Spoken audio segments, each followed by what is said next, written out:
అందరం కలిసి మత్తయి సువార్త 8వ అధ్యాయము దయచేసి 5వ వచనం నుంచి మరి 13 వచనాలు చదువుతా మార్చి చదువుతా. ఆయన కపెర్నహూములో ప్రవేశించినప్పుడు ఒక శతాధిపతి ఆయన ఎదురుకు వచ్చి,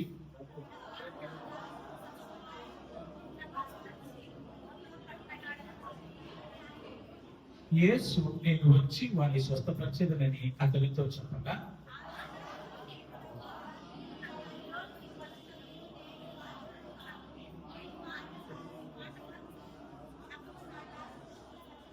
నేను కూడా నీ కారుణ్యకు లోబడిన వాడిను, నా చేతి కింద సైనికులు ఉన్నారు. నేను ఒకరి పొమ్మంటే పోగుడు, ఒకరి రమ్మంటే వచ్చును. నా దాసుని ఈ పని చేయమంటే చేయను అని ఉత్తరం ఇచ్చాడు. ప్రార్థన చేస్తున్నాం. పరిశుద్ధుడవును ఇతని వాస్యైనటువంటి మా పరలోకపు తండ్రి, నీ పరిశుద్ధ నామానికి స్తుతులు స్తోత్రాలు చేయించుకుంటూ ఈ యొక్క సాయంకాల సమయంలో మాకు ఇచ్చిన వాక్య భాగాన్ని బట్టి నీకు స్తోత్రాలు. మేము ధ్యానించలేచుండగా నాతో అందరితో మీరు మాట్లాడండి. నీ వాక్యం వెలుగును నడిపించండి. పరలోకం నుంచి దౌడ సింహాసనం నుంచి మీ దగ్గర వర్తమానమును మాకు అందించమని నాయన ప్రతి వారి హృదయవారాలను మీరు తెరవండి, మన నేత్రాలు మీరు విప్పండి. ఈ వాక్యంలో నా తండ్రి నాయన వారి యొక్క యేసుక్రీస్తు యొక్క ప్రత్యక్షతను, యేసుక్రీస్తు యొక్క స్వరమును వినేయగలిగినటువంటి చెవులను, గ్రహించగలిగినటువంటి ఆత్మను మాకు అనుగ్రహించమని ఈ దయగల హస్తాలకు అప్పచెప్పుకుంటూ యేసుక్రీస్తు నామమున ప్రార్థిస్తున్నాను తండ్రి, ఆమేన్. మరి యొక్క వాక్య భాగాన్ని మనం అనేక సార్లు మరి ధ్యానించుకొని ఉంటున్నాం. కానీ ఈ దినమున దేవుడు మనకి ఇచ్చినటువంటి మరి భాగాన్ని బట్టి మనము ధ్యానించుకుంటున్నాం. ఇక్కడ ప్రభువ ఒక శతాధిపతి ఆయన యుద్ధకు వచ్చినాడు. శతాధిపతి అంటే మిలిటరీ కమాండర్ అని అర్థం, లేకపోతే మిలిటరీ మరి ఆఫీసర్ అని అర్థం. ఆయన కింద ఎంతమంది ఉన్నారట? 100 మంది. ఎంతమందికి అధికారి? ఆయన 100 మందికి అధికారి అండి. అయితే ప్రభువా, నా దాసుడు పక్షవాయుతో మిగుల బాధపడుచు ఇంటిలో పడి ఉన్నాడని చెప్పి ఆయనను వేడుకొనేను. అయితే ఈ శతాధిపతి యేసు ప్రభు దగ్గరికి వచ్చినాడు. ఆయన యేసు ప్రభు దగ్గరికి వచ్చి మొరపెట్టుకుంటున్నాడు. ప్రభువా, ఆయన మొరపెట్టుకుంటున్నది ఎవరి కొరకు అంటే, గమనించండి, ఇక్కడ ఆ యొక్క తన ఇంటి వారి కొరకు కాదు, లేక తన సొంత వారి కొరకు కాదు, తన యొక్క రక్త సంబంధికుల కొరకు కాదు. కానీ ఇక్కడ ఏమంటూ మెన్షన్ చేస్తున్నాడు చూడండి. అక్కడ ఏమంటాడు? ప్రభువా, నా దాసుడు అంటే నా కింద పనిచేసేటువంటి వాడు, నాలో ఒకడైనటువంటి ఆ యొక్క సైనికుడు పక్షవాయువుతో మిగుల బాధపడుచు ఇంటిలో పడి ఉన్నాడు. ఏమంటున్నాడండి? ఇంట్లో పడి ఉన్నాడు అని చెప్పి ఆయనను వేడుకొనేను. కనుక గమనించండి, ఇక్కడ ఆ శతాధిపతికి ఈ యొక్క మరి ఆ దాసుని మీద ఎంతటి ప్రేమ ఉంటున్నదో మనం చూస్తూ ఉంటున్నాం. పిల్లలు గమనించండి, ఎక్కువగా మనము ఇలాంటి వారు దాసులు లెక్క చేయరండి. అర్థమవుతుందా? మరి మిలిటరీలో కానీ ఇతరత్ర కానీ దాసులైనటువంటి వారిని చాలా తక్కువగా చూస్తూ ఉంటారు. కానీ ఈ శతాధిపతి అలాంటి వారు కాదు. అర్థమవుతుందా? అతడు ఇక పనికిరాడు. పక్షవాయుతో పడిన వాడు పనికిరాడండి. ఎందుకంటే చెయ్యి కాలు పని చేయదు కాబట్టి. కానీ ఈ యజమానుడు, ఈ శతాధిపతి అయినటువంటి వాడు ఏం చెప్తున్నాడంటే, ఆ శతాధిపతి పక్షవాయువుతో మిగుల బాధపడుతుంటున్నాడు కాబట్టి అని ఆయన వేడుకున్నాడు. ఎక్కడున్నాడు? ఇంటిలోనే పడి ఉన్నాడు. ప్రభువా, చూడండి ప్రియులారా, ఎంతటి మరి ప్రేమ కలిగించున్నాడు చూద్దాం. అందుకని ప్రియులారా గమనించండి, ఇక్కడ ప్రభు వారిని వేడుకుంటలో ఆయన యొక్క భావన, ఆయన యొక్క అర్థము ఏ విధంగా ఉంది అన్నట్లయితే ప్రియులారా గమనించండి, అతడు బాగుపడాలి, అతడు స్వస్థత పొందాలి, అతడిలో ఏం కలగాలి?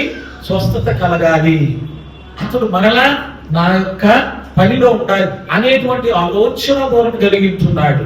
కాబట్టి పిల్లలు గమనించండి, ఈ దాసుడు ఏంటండి? ఆయన యొక్క దాసుడైనటువంటి వాడు పడి ఉన్నాడని చెప్పి ఆయన వేడుకోలేదు. యేసు నేను వచ్చి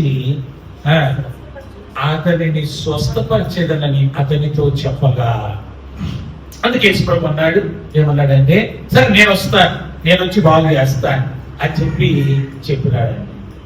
ఇలా గమనించండి, ఒక శతాధిపతి యేసు ప్రభు దగ్గరికి వచ్చి మొరపెట్టుకుంటూ ఉన్నాడు. మొరపెట్టినప్పుడు దేవుని యొక్క జవాబు ఏంటంటే నేనే వస్తాను, నేను వచ్చి స్వస్థత పరుస్తాను అంటే పిల్లలు గమనించండి. అందుకు శతాధిపతి ఏమంటాడంటే, ఆ శతాధిపతి, ప్రభువా నీవు నా ఇంటిలోనికి వచ్చుటకు నేను పాత్రుడను కాను, నీవు మాట మాత్రం సెలవిను, అప్పుడు నా దాసుడు స్వస్థపరచబడును. ఇంకా దేవుని బిడ్డలారా గమనించండి, ఈ శతాధిపతికి ఏ విధమైనటువంటి విశ్వాసము నమ్మకం ఉందంటే యేసు ప్రభు మీద, ఆయన మాట మాత్రం సెలవిస్తే చాలు నా దాసుడు బాగైపోతాడు. నువ్వు వచ్చి ముట్టాల్సిన పని లేదు, నువ్వు వచ్చి ఇది చేయాల్సిన పని లేదు ప్రభువా, నీ మాట మాత్రం సెలవిస్తే చాలు. అప్పుడు పిల్లలు దేవుని బిడ్డలారా గమనించండి, మాట మాత్రం సెలవిస్తే చాలు ప్రభువా నా దాసుడు బాగైపోతాడు అంటే అతని ఎంతటి విశ్వాసం ఏ విధంగా ఉన్నదంటే, యేసు ప్రభు వారి మాటలో కూడా శక్తి ఉంటున్నది, యేసు ప్రభు యొక్క మాటలో బలం ఉంటున్నది. ఆయన మాట ఇస్తే చాలు. దేవుని బిడ్డలారా గమనించండి, ఆయన మాట ఇస్తే చాలు నా దాసుడు బాగైపోతాడు అని సెలవిస్తూ ఉంటున్నాడు. అదే రీతిగా దేవుని బిడ్డలారా యేసు ప్రభు వారు మాటతో సెలవిచ్చిన వారిని అనేక మంది మనం చూస్తాం. మార్కు సువార్త 2వ అధ్యాయము, మార్కు సువార్త 2వ అధ్యాయంలో కూడా వీళ్ళ అక్కడ చూడండి, అక్కడ కూడా ఈ కపెర్నహూములోనే దేవుడు అనేకమైనటువంటి అద్భుత కార్యాలు చేస్తూ వచ్చినాయి. కానీ పిల్లరా ఇది కూడా కపెర్నహూమే. ఆయన ఇంట ఉన్నాడని వినవచ్చినప్పుడు అనేకులు కూడి వచ్చింది కనుక వాకిటనైన స్థలము లేకపోయాను. ఆయన వారికి వాక్యము బోధించుచుండగా కొందరు పక్షవాయువు గలవారు ఒక మనుష్యుని 4 చేత మోయించుకుని ఆయన ఎద్దకు తీసుకుని వచ్చి, చాలా మంది కూడి ఉన్నందున వారు ఆయన ఎద్దకు చేరలేక ఆయన ఉన్న చోటికి పైగా ఇంటి కప్పు విప్పి సందు చేసి పక్షవాయువు గల వారిని పరుపుతోనే దింపిరి. యేసు వారి విశ్వాసము చూచి, కుమారుడా నీ పాపములు క్షమించబడినవని పక్షవాయువు గల వారితో చెప్పాను. కాబట్టి పిల్లగా ఇక్కడ ఇంకొక సంఘటన మనం చూస్తుంటున్నాం. ఇక్కడ ఇంకొక అనారోగ్యంతో ఉన్న వ్యక్తిని మనం చూస్తుంటున్నాం. ఈ పక్షవాయువు గలవాడు ఆ పక్షవాయువు గలవాన్ని తీసుకొని వచ్చినారు. ఆ లోపలికి వెళ్ళడానికి స్థలం లేదట. ఎందుకంటే యేసు ప్రభు వారు ఆ ఇంట్లో ఉండి వారికి బోధిస్తూ ఉంటున్నాడు కాబట్టి వచ్చిన స్థలం లేదు కాబట్టి చూసినారు. అక్కడ 4 వ్యక్తులు ఏమనుకున్నారు, ఇలాగైతే ఈ వ్యక్తికి ఇది కాదని చెప్పేసి వారి ఇంటి పైకొప్పును విప్పి ఏం చేసినారంటే త్రాళ్లతో మంచాన్ని అక్కడే పరుపుని దింపినారంటే. ఇలా గమనించండి, యేసు ప్రభు వారు ఏం చూచినారండి, వారి విశ్వాసం, ఎవరి విశ్వాసమును తీసుకొని వచ్చిన వారి విశ్వాసంలో చూసుకుంటున్నాడు. పక్షవాయువు గల వారిలో విశ్వాసం ఉందో లేదో మనకు తెలియదు కానీ దేవుని బిడ్డలారా అదే రీతిగా శతాధిపతి అనేటువంటి ఆయన యొక్క దాసునికి యేసు ప్రభువుల విశ్వాసం ఉందో లేదో గాని, అది తెలుసో తెలియదో తెలియదు కానీ, అయితే తీసుకొని వచ్చిన వారికి మాత్రము ఎలాంటి విశ్వాసం ఉంది, యేసు ప్రభు దగ్గరికి వెళ్ళినట్లయితే ఈయన ఖచ్చితంగా స్వస్థపరుస్తాడు, ఖచ్చితంగా ఆరోగ్యం వస్తుంది అనే విశ్వాసంతో తీసుకొని వచ్చినారట. ఈ శతాధిపతి కూడా అట్టి విశ్వాసంతోనే వచ్చినాడు. ఏమని, గొప్ప ఉద్దేశంతో రాలే. ఆయన మా ఇంటికి రావాలి, ఆయన మా ఇల్లు దర్శించాలి, ఆయన వచ్చి ముట్టుకోవాలి, ఆయన వచ్చి ప్రార్థన చేయాలి, ఆయన వచ్చి ఈ విధంగా నూనె రాసి ప్రార్థన చేస్తే నా యొక్క వ్యక్తి బాగైపోతాడు, ఇవన్నీ అతను ఆలోచన చేయాలి. విశ్వాసంతో వచ్చినాడు. నేను వెళ్ళి యేసు ప్రభువుని అడుగుతాను. ఏమని అడుగుతాను, ప్రభువా నా దాసుడు బాగలేడు, ఆయనకు నువ్వు మాట చెప్తే చాలయ్యా, ఆయన బాగైపోతాడు. చూడండి ఎంతటి విశ్వాసం, ఎంతటి గొప్ప విశ్వాసం ఉన్నదో ప్రియులారా, దేవుని బిడ్డలారా. అదే రీతిగా ఇక్కడ కూడా మనం చూస్తుంటున్నాం, ఈ 4 వ్యక్తులు కూడా ఒకవేళ ఈ వ్యక్తి మరి మంచంలో ఆ పరుపులో ఉంటున్నాడు, ఇతనికి స్వస్థత కావాలి అని ఆ 4 వ్యక్తులు కూడా ఆలోచించుకొని ప్రభువునందు విశ్వాసం ఉంచిన వారే. ఒకవేళ వారు విని ఉండొచ్చునేమో, యేసుక్రీస్తు చేసిన అద్భుతాలు, యేసు చేసినటువంటి స్వస్థతలు వారు చూచి విని ఉండవచ్చు. కాబట్టి ఏం చేసినారట, ఆయన్ని తీసుకొని వచ్చినారు. తీసుకొని వచ్చి ఆ యొక్క ఇంటి కప్పును తీసి దించగానే ప్రభు ఎవరిని చూసినారు చెప్పండి, పిల్లారా దేవుని బిడ్డలారా. అక్కడ యేసు ప్రభు వారి విశ్వాసము చూచి, కుమారుడా నీ పాపములు క్షమించబడి ఉన్నవని పక్షవాయు గలవానితో చెప్పాను. తీసుకొచ్చిన నలుగురి విశ్వాసమును బట్టి ప్రభు ఒక మాట చదివిస్తున్నాడు. ఏంటి తెలుసా? ఆ పక్షవాయు గలవానితో, కుమారుడా నీ పాపాలు క్షమించబడి ఉన్నాయి. దేవుని బిడ్డలారా గమనించండి, ఆ వ్యక్తికి ఆ పక్షవాయువు దేని వలన వచ్చిందండి? పాపము వలన వచ్చి ఉంటున్నదని ఇక్కడ మనం చూస్తుంటున్నాం. ఆ పాపము వలన ఆ వ్యక్తి ఏమైపోయాడండి? పక్షవాయుతో పడి ఉన్నాడట. ప్రభు ఆ పాపాలను క్షమించినాడు. అందుకనే పాప క్షమాపణ లేకుండా స్వస్థత రాదండి. గమనించండి ప్రియులారా, ఇది మనము తెలుసుకోవాలి. మొదట వ్యక్తి తను పాపినని ఒప్పుకోవాలి. తన పాపముల నిమిత్తమై దేవుని క్షమాపణ కోరుకోవాలి. కోరుకున్న తరువాత స్వస్థతను కోరుకోవాలి. అర్థమవుతుందండి? అది ఇక్కడ మనము ఆ పాఠాన్ని మనం నేర్చుకుంటున్నాం. ఇక్కడ ప్రభువు ఫస్ట్ ఏం చూస్తున్నాడు? ఆ వ్యక్తిలో ఏమున్నాయి? నీ పాపాలు క్షమించబడి ఉన్నాయి. కాబట్టి ప్రియులారా, దేవుని బిడ్డలారా, ప్రభు దగ్గరికి వచ్చేటప్పుడు, యేసయ్య దగ్గరికి మనము వచ్చినప్పుడు మన ప్రార్థనలో మొదటిగా మన పాపాలు క్షమించబడాలి, మన దోషములు మన్నించబడాలి, క్రీస్తు రక్తంలో మోచించబడాలి. ఆ పాపములు క్షమించబడితే తప్ప నీకు స్వస్థత అనేది మనకు రాదనేది మనం గ్రహించుకోవాలి. కనుక మొదట ప్రభు ఏం చేసినాడు? అతని పాపాలు క్షమించినాడు. దేవుని బిడ్డలారా గమనించండి. అదే రీతిగా తరువాత ఏం చెప్తాడో చూద్దాం. తర్వాత ఏం చెప్తున్నాడు అంటే, మరి దేవుని బిడ్డలారా గమనించండి. మార్కు సువార్త 2వ అధ్యాయంలో ఆ యొక్క మాటను మరలా చదువుకుందాం. 9వ వచనాన్ని చదువుకుందాం. ఈ పక్షవాయు గలవానితో నీ పాపములు క్షమించబడినవని చెప్పుట సులభమా? నీవు లేచి నీ పరుపెత్తుకొని నడువని చెప్పుట సులభమా? అయితే పాపములు క్షమించుటకు భూమి మీద మనుష్య కుమారునికి అధికారం కలదని మీరు తెలుసుకునవల్లని వారితో చెప్పి. ఏంటండి ఏమని చెప్తున్నాడు? పాపములు క్షమించుటకు మనుష్య కుమారునికి ఈ భూమి మీద అధికారం ఉన్నదని మీరు తెలుసుకోవాలా అని చెప్పి ఏం చేశారు? తర్వాత పక్షవాయువు గలవారిని చూచి ఏమంటాడండి? పక్షవాయు గలవాన్ని చూచి నీవు లేచి నీ పరుపెత్తుకొని ఇంటికి పొమ్మని నీతో చెప్పుచున్నానని నేను. దేవుని బిడ్డలారా గమనించండి. ఈ ద్వారా మనం నేర్చుకునే పాఠం ఏంటి తెలుసా? పాపములు క్షమించబడకుండా స్వస్థత అనేది ఉండదు. నీ పాపములు మొదట క్షమించబడాలి. నీ పాపములు క్షమించుటకు యేసుక్రీస్తు ఒక్కరికి మాత్రమే అధికారం ఉంటున్నది.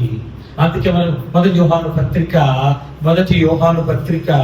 1వ అధ్యాయము 9వ వచనంలో మనం చూసినట్లయితే, ప్రియులారా దేవుని బిడ్డలారా, ఆయన ఇక్కడ చెప్తూ ఉంటున్నాడు. క్షమించండి, 7వ అధ్యాయం 7వ వచనం అండి. 7వ వచనం మొదటి యోహాను పత్రిక 1వ అధ్యాయం 7వ వచనం. అయితే ఆయన వెలుగులో ఉన్న ప్రకారము మనమును వెలుగులో నడిచిన ఎడలా మనము అన్యోన్య సహవాసము గలవారమై ఉందుము. అప్పుడు ఆయన కుమారుడైన యేసు రక్తము ప్రతి పాపము నుండి మనలను పవిత్రులుగా చేయను. కనుక ప్రియులారా, మనము కూడా ప్రభు సన్నిధికి వచ్చి ఆయన రక్తమును మనం కోరుకోవాలి. ఆయన రక్తంలో పాప విమోచన, పాప క్షమాపణ దొరుకుతుంది. కనుక ప్రియులారా గమనించండి, ఇక్కడైతే యేసు ప్రభు భూలోకంలో ఉన్నాడు కాబట్టి, మనిషి కుమారుడికి అధికారం ఉంది కాబట్టి ఆయన పాపాలు క్షమించబడ్డాడు. కానీ యేసుప్రభు వారు నీ నా కొరకై మరణించి సమాధి చేయబడి రక్తము చిందించి మృత్యుంజయుడు తిరిగి లేచి ఉంటున్నాడు కాబట్టి ఆయన రక్తాన్ని మనం కోరుకోవాలి. ఇప్పుడు మనం చేసేటువంటి పని ఏంటి? అప్పుడైతే యేసుప్రభు ఉన్నాడు కాబట్టి దగ్గర తీసుకొచ్చారు, ప్రభు క్షమించాడు, వాళ్ళకి స్వస్థత వచ్చింది. అయితే ఈ సమయంలో మనం చేయాల్సినది, మన అనారోగ్యత విషయంలో కావచ్చు, అననుకూల పరిస్థితుల్లో కావచ్చు, ప్రభు సన్నిధికి వచ్చి మొట్టమొదటిగా మనం ఏం చేయాలి? మన పాపములను మనము ఒప్పుకోవాలి. ఒప్పుకున్నప్పుడు ఆయన ఎలాంటి వాడట? ఆయన క్షమిస్తాడు. ఎలా క్షమిస్తాడు? అదే మరి మొదటి యోహాను పత్రికలో మరలా చూస్తాం చూడండి.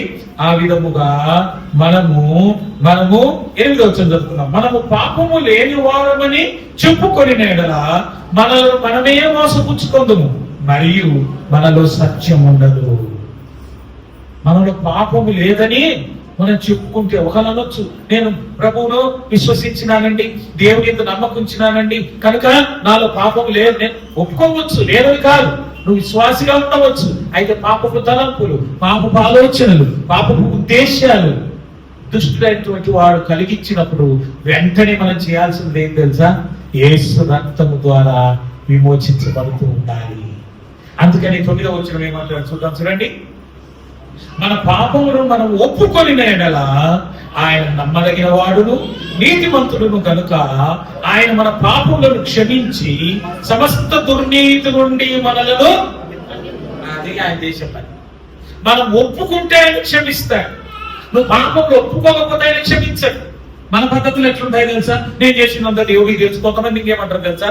వీళ్ళ చాలా సార్లు ఏమంటారు, అసలు దేవుడు సాతాన్నే క్రియేట్ చేయకుండా ఉండింటే ఈ తప్పులు మనం చేయం కదా, ఈ పాపం మనం చేయం కదా అనుకుంటూ ఉంటారండి. అవునప్పుడు దేవుడు సాతాన్ని సృష్టించలే, దేవుడు దూతలను సృష్టించినాడు తప్ప సైతాన్ని దేవుడు సృష్టించలే. వాళ్ళలో ఈ దూత ఎవరు? ప్రధానమైనటువంటి దూత ఎంచున్నది. కాబట్టి ప్రియులారా, దేవుడు బిడ్డలను గమనించండి. అయితే ఆ దేవుని దూత అయినటువంటి ఈ యొక్క లూసిఫరు గర్వించి ఏం చేసినాడు? పరలోకం నుండి పడద్రోయబడ్డాడు. వాడే సైతానుడుగా మార్చు. కానీ దేవుడు ఆయన ఎప్పటికీ కూడా ఎవరు చేయలేదు, సైతాన్ని దేవుడు చేయలేదు. చాలా మంది వాదన ఉంటుందండి, దేవుడు అసలు సాధారణ చేయకపోతే ఈ పాపం అనేది ఉండదు కదా, ఈ యొక్క దోషం అనేది ఉండదు కదా, మేము క్షమాపణ కోరేది ఉండదు కదా అనుకుంటూ ఉంటారు చాలా సార్లు. ప్రభు ఎప్పుడు కూడా ఆయన సృష్టిలో దేవదూతలు ఉన్నారు కానీ సైతాను లేడు. అయితే సాతానుడు ఏం చేసినాడట? గర్వించి ఏమైపోయినాడు? పరలోకం నుండి త్రోయబడ్డాడు. వాడు సాతానుగా ఈ లోక సంచారం చేస్తూ ఉంటున్నాడు. కాబట్టి దాన్ని మనం గ్రహించుకోవాలి. చూద్దాం, చూడండి. యెషయా గ్రంథము 14వ అధ్యాయము, యెషయా గ్రంథము 14వ అధ్యాయములో ఈ మాటలు మనము చూసుకుంటాం. దయచేసి గమనించండి. దయచేసి 12వ వచనం నుంచి చదువుకుందాం. ఆ సాతానుడు ఏ విధమైనటువంటి వాడంట? తేజో నక్షత్రమా, వేకువ చుక్క, నీవెట్లు ఆకాశం నుండి పడితివి, జనములను పడగొట్టిన నీవు నేలమట్టం వరకు ఎట్లు నరకబడితివి. నేను ఆకాశంలోకి ఎక్కిపోయేదను, దేవుని నక్షత్రములకు పైగా నా సింహాసనమును హెచ్చింతును, ఉత్తర దిక్కునున్న సవాపర్వతం మీద కూర్చుందును, మేఘమండలం మీదకి ఎక్కుదును, మహోన్నతునితో నన్ను సమానునిగా చేసుకొందునని నీ మనసులో అనుకుంటేవి కదా. ఏమనుకున్నాడంట? ఈ యొక్క లూసిఫర్ అనే దూత ఏమనుకున్నాడట? ఏమని పేరండి? తేజో నక్షత్రమా, వేకువ చుక్క, నీ వెట్లు ఆకాశం నుండి క్రింద పడితివి. దానికి కారణం ఏంటట? ఏమనుకున్నాడట? అతడు నేను ఆకాశంలోకి ఎక్కిపోయేదను, దేవుని నక్షత్రములకు పైగా నా సింహాసనమును హెచ్చింతును, ఉత్తర దిక్కుననున్న సభాపర్వతం మీద కూర్చుందును, మేఘమండలము మీదకి ఎక్కుదును, మహోన్నతునితో నన్ను సమానుడిగా చేసుకుందునని నీవు మనసులో అనుకొంటివి కదా. అప్పుడు దేవుడు ఏం చేసినాడు? నీవు పాతాళమునకు నరకములో ఒక మూలకు త్రోయబడితివి. ఇది సైతాను యొక్క పరిస్థితి. కనుక ప్రియులారా, దేవుని బిడ్డలారా గమనించండి. కనుక ఈ దుష్టుడైనటువంటి సైతానుడు ఏం చేస్తుంటున్నాడు? అనేక మంది యొక్క తలపులలోను హృదయాలలోను ప్రవేశించి వారిని గమనించి పాపులుగా చేసుకుంటున్నాడు. పాప లోకములో మనం జీవిస్తూ ఉంటున్నాం. ఈ లోక అధిపతి సైతానుడు, దుష్టుడైనటువంటి సాతాను వశంలో ఉంటున్నది. అది మనం గ్రహించుకోవాలి. కనుక ప్రియులారా, దేవుని బిడ్డలారా గమనించండి. అయితే ఎప్పుడైతే మనము మన పాపములను ఒప్పుకొనిన యెడల ఆయన ఏం చేస్తాడంట? నమ్మదగిన వాడు, నీతిమంతుడు కనుక ఆయన మన పాపములను క్షమించి సమస్త దుర్నీతి నుండి మనలను పవిత్రులుగా చేస్తాడు. ప్రభు చేసింది కూడా అదేనండి. ఇక్కడ ఏం చేసినాడు? మొదటి వాడి పాపములు క్షమించినాడు, ఆ పక్షవాయుల వారి పాపములు క్షమించినాడు. తర్వాత ఏమన్నాడు? నీవు లేచి నీ పరుపు ఎత్తుకొని వెళ్ళిపోమన్నాడు. పిల్లల దేవుని బిడ్డలారా, ఒకవేళ ఈ యొక్క సందర్భాన్ని విని ఉన్నాడేమో నాకైతే తెలియదు, కానీ శతాధిపతి ఇక్కడ ఏమని అడుగుతున్నాడండి? యేసు ప్రభు దగ్గరికి వచ్చి ఏమంటున్నాడు? అయ్యా, నీవు యేసు, నేను వచ్చి వాడిని స్వస్థపరచదనని అతనితో చెప్పగా ఆ శతాధిపతి, ప్రభువా, నీవు నా ఇంటిలోనికి వచ్చినప్పుడు నేను పాత్రులను కాను, నీవు మాట మాత్రము సెలవిమ్ము, అప్పుడు నా దాసుడు ఏమైతాడంట? స్వస్థపరచబడు. కనుక ప్రియులారా, క్రీస్తు యొక్క మాటలో ఏమున్నది? స్వస్థత. అట్టి విశ్వాసం కలిగి ఉన్నాడు శతాధిపతి, అట్టి నమ్మకం కలిగి ఉన్నాడు ఈ శతాధిపతి. కనుక ప్రియులారా, దైవమైన బిడ్డలారా, ఈ సాయంకాల సమయంలో ఆయన మాటలో ఏమున్నదండి? శక్తి ఉంటున్నది. ప్రభు, నీ మాట చెప్తే చాలు ప్రభువా, నీ మాటతో నా దాసుడు స్వస్థత పొందుతాడు. అప్పుడు ప్రియులారా, దైవమైన బిడ్డలారా, కనుక అలాంటి విశ్వాసం, అలాంటి నమ్మకము మనలో కలిగి ఉండాలి. ఆ పక్షవాయు గర్వంతో ప్రభు చెప్పిన మాట అదే. ఏమంటున్నాడు? నువ్వు లేచి నీ పరుపు ఎత్తుకొని వెళ్ళమనగానే పరుపు అంతా చూసుకున్నాడు, సకలు పెట్టుకొని వెళ్ళిపోయినాడు. వచ్చినప్పుడు ఎంతమంది తెచ్చారు? 4 వచ్చాడు. 4 తీసుకొచ్చారు. వెళ్ళేటప్పుడు ఒక్కడు మాత్రమే వెళ్ళిపోతున్నాడు. కాబట్టి దైవమైన బిడ్డలారా, విశ్వాసులారా, ఈ రాత్రి సమయంలో ఆయన ఎందుకు నమ్మకం ఉన్నదా? విశ్వాసం నుంచి ఉంచున్నావా? చాలా సార్లు మనము అద్భుతాలు జరగాలని, ఆశ్చర్య కార్యాలు జరగాలని ప్రభు కొరకు ప్రార్థన చేస్తూ ఉంటాం. కనుక ప్రియులారా, మొదట ఒకవేళ చేయడంలో తప్పు లేదు, చేయుటలో అర్థం ఉంటున్నది. కానీ మొదట నీ పాపములు క్షమించబడి ఉన్నాయా? నీ తప్పిదములు దేవుని ఎదుట ఒప్పుకుంటున్నావా? నీ పొరపాట్లను దేవుని ఎదుట ఒప్పుకుంటున్నావు. అవును ప్రభువా, నేను పొరపాటు చేశాను, నేను పాపం చేసినాను, నన్ను క్షమించు ప్రభువా అని ఎప్పుడైతే వ్యక్తి అడుగుతాడో అప్పుడు దేవుడు ఏం చేస్తాడు? ఆయన ఎదుట ఆయన నమ్మదగిన వాడును నీతిమంతులను కనుక ఏం చేస్తాడు? సమస్త దుర్నీతి నుండి మనలను పవిత్రులుగా చేస్తాడు. నువ్వు అడగకపోతే ఆయన క్షమించడండి.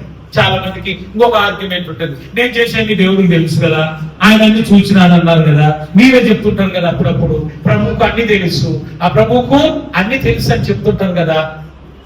నిజమే, కానీ నీకు తెలియదా? నువ్వు చేసింది తప్పు కాదా? నువ్వు చేసింది పాపం అని నీకు తెలుసు కదా. కానీ నీకై నీవు ఒప్పుకోవాలి.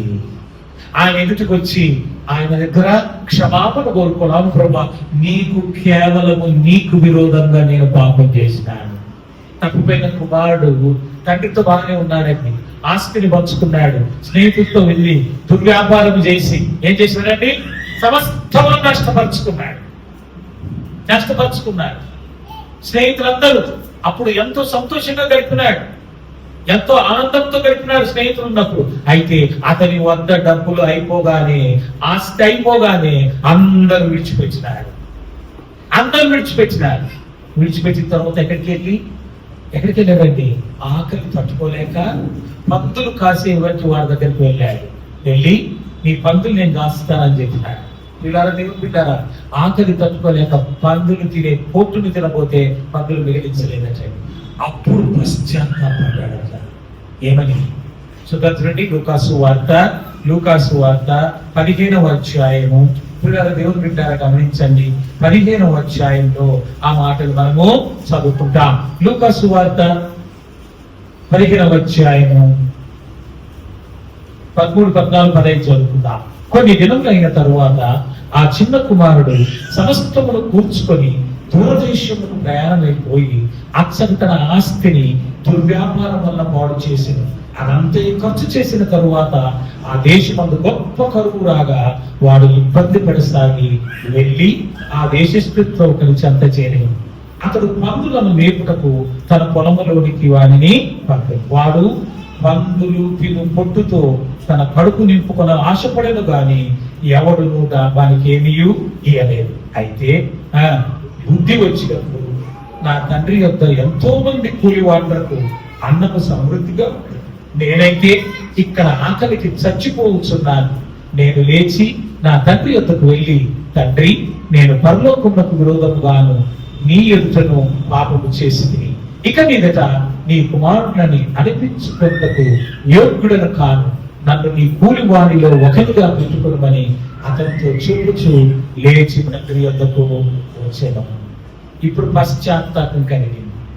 బుద్ధి వచ్చినప్పుడు పశ్చాత్తాపం, అరే నా తండ్రి ఇంట్లో అనేక మంది కూలివారు ఉన్నారు కదా, వారి దగ్గరికి నేను వెళ్ళినట్లయితే కూలివారిగా పెట్టుకోమని నేను అడుగుతాను, నేను ఆకలికి చావాల్సిన పని లేదు. కనుక ప్రియులారా, దేవుని బిడ్డారా, గమనించండి, మన తప్పిదములు, మన పొరపాట్లు, మనం చేసినటువంటి పాపములు మనకు తెలుసు. వాటిని మనం ఒప్పుకోవాలి, బుద్ధి తెచ్చుకోవాలి. తప్పిపోయిన కుమారుడు అని నేను పరలోకమునకును నీకును విరోధముగా పాపం చేసినాను, పశ్చాత్తాపడుతున్నాడు. కనుక వీళ్ళరా, పశ్చాత్తాపమే పాపముకు క్షమాపణ. పశ్చాత్తాపడకపోతే నీవు మొదటిగా పశ్చాత్తాపడు. ప్రభువైన యేసుక్రీస్తు వద్దకు రా. ప్రభువా, నీ రక్తంలో నన్ను విమోచించు, నీ రక్తంలో నన్ను కడుగు, నన్ను పవిత్రపరచావు ప్రభువా. నా హృదయం, నా తలంపులు, నా ఆలోచనలు, నా చూపులు అన్ని కూడా అపవిత్రమై ఉంటున్నాయి, నీకు విరోధమైన కార్యాలతో నిండిపోయి ఉంటున్నాయి, కనుక నన్ను క్షమించు ప్రభువా అని అడిగినప్పుడు దేవుడు తప్పక క్షమిస్తాడు. కనుకనే దేవుని బిడ్డలారా, గమనించండి, పాప క్షమాపణ లేకుండా మన యొక్క ప్రార్థన కూడా దేవుడు ఆలకించడు. అప్పుడు దేవుని బిడ్డలు గమనిస్తూ చాలా మంది అంటూ ఉంటారు, మేము ఎన్నో దినాల నుంచి ప్రార్థిస్తున్నామండి, ఎంతగానో దేవునికి మొరపెట్టుకుంటున్నామండి, ఎంతగానో దేవుడికి విన్నవించుకుంటున్నామండి, కానీ మా ప్రార్థనకు జవాబు రావట్లేదు. దేవుని బిడ్డలు గమనించండి అని చాలా సార్లు కొంతమంది ప్రార్థించేది మానుకుంటారు, మందిరానికి వచ్చేది మానుకుంటారు. ఏం ప్రయోజనం, అక్కడికి వెళ్ళి ప్రార్థన చేసినాం, అక్కడికి వెళ్ళి దేవుణ్ణి అడిగినాం, కానీ ఏం ప్రయోజనం లేదు అనుకుంటూ ఉంటారు. అలాంటి వారు దేవుడు ఏం చెప్తారు తెలుసా అండి? యెషయా గ్రంథము 59వ అధ్యాయము, యెషయా గ్రంథము 59వ అధ్యాయము మొదటి 2 వచనాలు చదువుకుందాం. అక్కడ ఏమనుందండి? యెషయా గ్రంథము 59వ అధ్యాయంలో చాలా స్పష్టంగా దేవుడు సెలవిస్తూ ఉంటున్నాడు. ఏమో సెలవిస్తున్నాడు? రక్షింపనేరక ఇండునట్లు యెహోవా హస్తములు కూర్చ కాలేదు, విననేరక ఇండునట్లు ఆయన చెవులు మందము కాలేదు. నీ దోషములు మీకును మీ దేవునికి అడ్డముగా వచ్చారు, మీ పాపములు ఆయన ముఖమును మీకు మరుగుపరచెను కనుక ఆయన ఆలకింపకున్నాడు. ఇప్పుడు అర్థమైందా మన ప్రార్థనకి ఎందుకు జవాబు రాదు? మన పాపాలు దేవునికి మనకు మధ్యలో అడ్డుగా వచ్చినాయి, కనుక ఆయన ప్రార్థన ఆలకించడం లేదు, కనుక నీ ప్రార్థనకు జవాబు లేదు, కనుక నీ ప్రార్థనకు ప్రత్యుత్తరం లేదు. కాబట్టి దైవమైన బిడ్డలారా, ఈ రాత్రి సమయంలో నీ పాపాలు ఒకవేళ నీ ప్రార్థన వినకుండాట్టుగా ఉన్నాయేమో, మొదట నీవు పాప క్షమాపణ పొందు. మొట్టమొదటి నీ పాప క్షమాపణను కోరుకో. ప్రభు క్రీస్తు యొక్క పాదముల యొద్దకు రా, ఆయన శిలువ చెంతకు రా, ఆయన రక్తంలో విమోచించబడు. ప్రభువా, మొదట నా పాపములు క్షమించి నన్ను శుద్ధినిగా చేయి. తరువాత దేవునికి మొరపెట్టు. నీ అనారోగ్యత గాని, అననుకూలత గాని, నీది ఏదైనా మొరపెట్టినప్పుడు అప్పుడు దేవుడు ఏం చేస్తాడండి? పాపములను క్షమించి నీ రోగమును బాగు చేస్తాడు. అంతేకాకుండా ఇక్కడ ఈ శతాధిపతి మరలా ఏమంటాడండి? నీవు నా ఇంట్లోనికి వచ్చుటకు నేను పాత్రుడను కాను, నీవు మాట మాత్రం సెలవిమ్ము, అప్పుడు నా దాసుడు స్వస్థపరచబడును. నేను కూడాను అధికారమునకు లోబడిన వాడను, నా చేతి క్రింద సైనికులు ఉన్నారు. నేను ఒకటి పొమ్మంటే పోవును, ఒకటి రమ్మంటే వచ్చును, నా దాసుని ఈ పని చేయమంటే చేయును అని ఉత్తరం ఇచ్చాను. దేవుని బిడ్డలు గమనించండి, ఎలాంటి వాడట? ఈ శతాధిపతి, నా కింద సైనికులు ఉన్నారు, ఒకటి పొమ్మంటే పోతాడు, ఒకటి రమ్మంటే వస్తాడు, నేను సైతం అధికారంలో ఉన్నటువంటి వాడను. దేవుని బిడ్డలు గమనించండి, ఒక సేవకునితో పంపించింటే యేసు ప్రభు వారు వెళ్ళేవారే, మనకైతే బైబిల్లో రాయట్లేదు. కానీ అయితే ఇక్కడ మనం చూస్తుంటే యేసు ప్రభు అంటాడు, నేనేమి ఇంటికి వస్తానంటున్నారు. ఇలాంటి అధికారి సైతం, అయ్యా ఇలాంటి అధికారానికి నేను లోబడిన వాడిను, కానీ నా సేవకు నిమిత్తమే నేనే వచ్చినాను అని ఇక్కడ చేయగానే ప్రభు చెప్పే మాట చూడండి. అక్కడ ఏమంటాడు? వీళ్ళారా, యేసు ఈ మాట విని ఆశ్చర్యపడ్డాడట. యేసు మాట విని ఏమైందట? ఆశ్చర్యపడ్డాడు. వీళ్ళారా, దేవుని బిడ్డలను గమనించండి, ఒక అధికారి సైనాధిపతి 100 మంది పరివారం ఉంటున్నారు. ఇలాంటి వ్యక్తికి ఆయన ఉండే వినయము, ఆయన ఉన్నటువంటి హంబుల్నెస్ అర్థమవుతుందా? ఆ అనుకువ ఏ విధంగా ఉన్నదో చూద్దాం. చూడండి ఏమంటున్నాడండి ప్రభు అంటున్నాడు, యేసు ప్రభువు వెంట వచ్చుచున్న వారిని చూచి, ఇశ్రాయేలీయులలో నేనెవనికైనను నేనింత విశ్వాసం ఉన్నట్టు చూడలేదని నిశ్చయముగా మీతో చెప్పుచున్నాను. ఏమంటానండి? ఇట్లాంటి విశ్వాసము గల వాడిని నేను ఎప్పుడు కూడా చూడలేదు.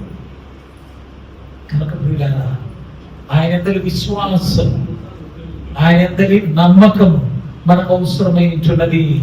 అట్టి విశ్వాసము గలవారుమై మనము దేవుణ్ణి అడగాలి.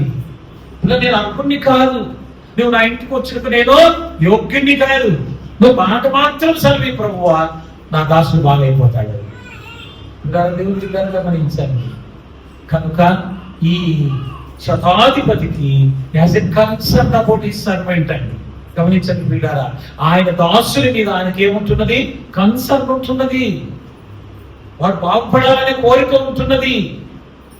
పిల్లారా, దేవుని పిల్లారా గమనించండి. అందుకనే తానే ప్రభు దగ్గరికి వచ్చి ఉంటున్నాడు. పిల్లారా గమనించండి, ఆ హంబుల్నెస్ చూడండి. ఆయన అధికారం ఉపయోగించుకొని ఉండవచ్చు, కానీ ఆ అధికారము సర్వాధికారి అయినటువంటి దేవుని ఎదుట మన అధికారాలు ఏవి కూడా పనిచేయవండి. సర్వాధికారి ఆయన, సర్వశక్తిమంతుడు ఆయన. పిల్లల దేవుని బిడ్డలారా, ఆయన ఎద్దకు వచ్చి ఉంటున్నాడు. వచ్చి ప్రభుకు చెప్పినప్పుడు ప్రభు యొక్క మాటలు ఆయన విని, ఆ ప్రభు ఆ మాట విని ఏం చేసినట్ట? ఆశ్చర్యపడ్డాడట. ఎందుకంటే ఇశ్రాయేలులో ఇలాంటి విశ్వాసం గల వారిని ఎవరిని కూడా చూడలే. ఇలా దేవుని బిడ్డలు గమనించండి. విశ్వాసం అంటే నిరీక్షింపబడు వాటి యొక్క నిజస్వరూపం అండి. ఈ దేవున ప్రభువైన యేసు క్రీస్తునందు విశ్వాసం ఉంచండి, ఆయన నమ్మకం ఉంచండి. అంటే ఏమంటారు తెలుసా? మా జీవితంలో మా కష్టం తొలగిపోతే, మా బాధలు వెళ్ళిపోతే, మా అనారోగ్యం బాగైతే, మా యొక్క మేము అనుకున్నది జరిగితే అప్పుడు మేము విశ్వసిస్తామంటారు. దేవుని బిడ్డలను గమనించి ఈ శతాన్ని బట్టి చూడండి. మాట చెప్పు ప్రభువా చాలు, నువ్వు రావాల్సిన పని లేదు. అలాంటి విశ్వాసం నీలో ఉంటున్నదా? లేక ఎవరైనా వచ్చి తాకాలా, ముట్టాలా, చెయ్యాలా, ఇదే అనుకుంటాం మనం చాలాసార్లు. కానీ ఈ శతాధిపతి యొక్క విశ్వాసం మనలో కూడా ఉండాలి. అట్టి విశ్వాసము కలిగినటువంటి వారమై ప్రభు యొక్క సన్నిధిలోకి వచ్చినప్పుడు దేవుడు ఏం చేస్తాడండి? అతని విశ్వాసమును చూచినాడు. అదే రీతిగా ఆ నలుగురు విశ్వాసాన్ని చూసినాడు. మార్కు సువార్తలో మనం చూసుకున్నాం కదా, ఆ నలుగురు పక్షవాయువుల వారిని మోసుకొచ్చిన వారి విశ్వాసమును చూచి. కనుక దేవుని బిడ్డను గమనించండి, అట్టి విశ్వాసము మనలో కూడా ఉండాలి. అదొక ప్రభు ఏం చెప్తాడు చూడండి. మత్తయి సువార్త 8వ అధ్యాయం 13వ వచనమండి. అంతట యేసు, ఇక వెళ్ళుము, నీవు విశ్వసించిన ప్రకారము నీకు అవునుగాక అని శతాధిపతితో చెప్పెను. ఆ గడియలోనే అతని దాసుడు స్వస్థత పొందెను. వీళ్ళని గమనించండి, ప్రభు ఏమన్నాడు? నీవు విశ్వసించిన ప్రకారము నీకు అవునుగాక. గమనించండి, విశ్వాసము లేకుండా దేవుని మనము ప్రార్థన చేస్తాం. అర్థమవుతుందండి? విశ్వాసం లేకుండా ప్రభు దగ్గరికి వస్తాడు. విశ్వాసంతో దేవుని సన్నిధికి రా. ఒక డాక్టర్ దగ్గరికి మనం వెళ్తున్నాము అని అంటే ఆయన దగ్గరికి వెళ్తే ఆయన ఇంజెక్షన్ చేస్తాడు, టాబ్లెట్లు ఇస్తాడు, కనుక మనకు స్వస్థత వస్తున్న విశ్వాసంతో వెళ్తాం. యేసయ్య దగ్గరికి వచ్చేటప్పుడు మాత్రము విశ్వాసంతో రాదు, గొప్ప గొప్ప ఆశలు పెట్టుకొని వస్తారు. ఇట్లయితే నేను విశ్వాసం ఉంచుతా, ఇట్లయితే నేను. ఎందుకంటే యేసు ప్రభునంత విశ్వాసం ఉచితం కాబట్టి. అర్థమవుతుందా? డాక్టర్ దగ్గర అయితే డబ్బులు ఇస్తారు కాబట్టి విశ్వాసం ఉంటుంది. యేసయ్య దగ్గరికి వస్తే డబ్బులు ఏమి అడగడు కదా ఆయన. కాబట్టి విశ్వాసం కొరకై ఎక్స్పెక్ట్ చేస్తాం. ఇట్లా చేస్తే, ఇది బాగైతే, నా జనం పోతే నేను విశ్వసిస్తాను. అర్థమవుతుందా? కాబట్టి పిల్లరా వ్యత్యాసం చూడండి ఎట్లుంటుందో. కనుకనే నీ విశ్వాసం ఈ రాత్రి సమయంలో ఏ విధంగా ఉంటున్నది? నీ ప్రభునందు విశ్వాసం ఇచ్చినట్లయితే పిల్లరా, దేవుని బిడ్డారా గమనించండి, నీవు నీ ఇంటి వారు రక్షించబడతారు. అటు విశ్వాసం నీలో ఉన్నదా? శతాధిపతిలో ఉన్నటువంటి విశ్వాసం, ఆ నలుగురు మోసుకొచ్చిన వారిలో ఉన్నటువంటి విశ్వాసం నీలో ఉంటున్నదా? ప్రభా, నువ్వు మాట మాత్రం చెప్పయ్యా, నా దాసుడు బాగైపోతాడు. నువ్వు ప్రార్థనలు అడిగినావు ఎప్పుడన్నా? ప్రభా, నువ్వు మాట సెలవి నాయన చాలు, నేను బాగైపోతాను, నాకు స్వస్థత వచ్చేసింది ప్రభా. అయితే దానికి ముందుగా ఏం చేయాలి? మనము మన తప్పిదములు, మన పొరపాట్లు, మన పాపములను మనం ఒప్పుకోవాలి, దేవునితో క్షమాపణ పొందుకోవాలి. అప్పుడు ఆయన క్షమించి నీ విశ్వాసమును బట్టి నీకు దేవుడు స్వస్థతను అనుగ్రహిస్తాడు. నీ అందరి విశ్వాసమును బట్టి ఆయన నీకు స్వస్థతను అనుగ్రహిస్తాడు. కనుక ప్రియులారా, దేవుని బిడ్డలను గమనించండి, అట్టి విశ్వాసం మనం కలిగి ఉండాలి. ప్రియులారా, దేవుని బిడ్డలను గమనించండి, రోమీయులకు రాసినటువంటి పత్రిక 10వ అధ్యాయం. ఒక వ్యక్తి రక్షింపబడాలి అని అంటే చేయాల్సినది ఏంటండి? అక్కడ రోమీయులకు రాసిన పత్రిక 10వ అధ్యాయము పిల్లరా దేవుని విద్య 9వ వచనం చదువుకుందాం. అదేమనగా, యేసు ప్రభు అని నీ నోటితో ఒప్పుకొని దేవుడు మృతులలో నుండి ఆయన లేపనని నీ హృదయమందు విశ్వసించిన ఎడల నీవు రక్షింపబడదు. ఏలైనగా నీతి కలుగునట్లు మనుష్యుడు హృదయములో విశ్వసించును, రక్షణ కలుగునట్లు నోటితో ఒప్పుకోవాలా, హృదయమందు విశ్వసించాలా, అప్పుడే నువ్వు రక్షింపబడతావు. అర్థమవుతుందా? నోటితో ఒప్పుకునేది సులభమే, హృదయమందు విశ్వసించేది చాలా కష్టతరం. ఎందుకంటే హృదయం అన్నిటికంటే మోసకరమైనది, అది ఘోరమైన వ్యాధి గలది, దాన్ని గ్రహింపగల వాడెవరు? ప్రభు ప్రశ్న వేస్తున్నారు. కనుక నీ హృదయం ఏ విధంగా ఉన్నది? నీ హృదయం పరిశుద్ధపరచబడాలంటే, నీ హృదయ తలంపులు, నీ హృదయ ఆలోచన ధోరణి మారాలంటే ప్రభువైన యేసుక్రీస్తు రక్తంలో విమోచించబడాలి. ప్రభువు ఆయనను మృతుల నుండి లేపనని హృదయమందు విశ్వసించాలి, అప్పుడు నీవు రక్షింపబడతావు. అది రక్షణ అంటే. కనుక ప్రియులారా, దేవుని బిడ్డలను గమనించండి, ఆయనందు విశ్వాసం ఉంచడం, ఆయనందు నమ్మకం ఉంచడం ద్వారా అప్పుడు నీ జీవితంలో అలాంటి స్వస్థతను, అలాంటి సమాధానమును పొందుకుంటావు. ఇప్పుడు ఈ యొక్క శతాధిపతి సమాధానంతో వెళ్ళిపోయినాడు. ఏమని? నేను వచ్చేటప్పుడు ఎట్లా చూసి వచ్చాను? మంచంలో పడి నేను చూసి వచ్చాను, నేను పోయేసరికి అతను నాకు ఎదురు వస్తాడేమో. అది విశ్వాసం, అది నమ్మకం. కాబట్టి ప్రియులారా, ఈ రాత్రి సమయంలో నీ విశ్వాసం ఏ విధంగా ఉన్నది? నీ విశ్వాసం ఏ విధంగా ఉంటున్నది? ఏదో అద్భుతాలు జరగాల, ఆశ్చర్యకార్యాలు జరగాల అనేటువంటి తలంపుతో కాదు. ప్రియులారా, దేవుని బిడ్డలను గమనించండి, ఆయన శక్తిమంతుడు, ఆయన సర్వశక్తి గల దేవుడు, ఆయన సర్వాధికారి. ఆయన మాట సెలవిస్తే చాలు, నాలో ఉన్నటువంటి అన్ని కూడా తొలగిపోతాయి అనేటువంటి నమ్మకము, విశ్వాసము గలవారమై ప్రభువును ప్రార్థించినప్పుడు ఆయన నిన్ను కూడా ఏం చేస్తాడు? మాట సెలవిస్తాడు చాలు. అతి నమ్మకం కలిగిన వారమై ఉండినట్లు పరిశుద్ధాత్మ దేవుడు మనందరికీ సహాయం వచ్చేట్టుగా ప్రార్థన చేసుకున్నాం. మరి ఈ సమయంలో మనందరం మోకాలు ఉన్నట్లయితే ఇంతవరకు దేవుడు వాక్యం విన్నారు. మరి నీవు పాపిని తెలుసుకున్నావా? నీ పాపములు దేవుడికి నీకు అడ్డుగా వస్తున్నాయని తెలుసుకున్నావా? ఆ పక్షవాయు గలవానిలో ప్రభు చెప్పిన మాటలు వింటున్నాడు. వినండి, కుమారుడా, నీ పాపములు క్షమించబడి ఉన్నాయి. మరి నీ పాపాలు క్షమించబడ్డాయా? ప్రభు గారు క్షమాపణ కోరుతున్నావా? లేక ఇంకా పాపంలోనే జీవిస్తూ ఉంటున్నావా? పరిశీలించుకో. ఎందుకంటే నీ పాపములు క్షమించబడాలి. అప్పుడు నువ్వు దేవుని యొక్క క్రియలు జరిగేది నీ జీవితంలో నువ్వు చూస్తావు. దేవుని ఆశ్చర్య కార్యాలు, దేవుని అద్భుత క్రియలు నీ జీవితంలో నువ్వు చూస్తావు.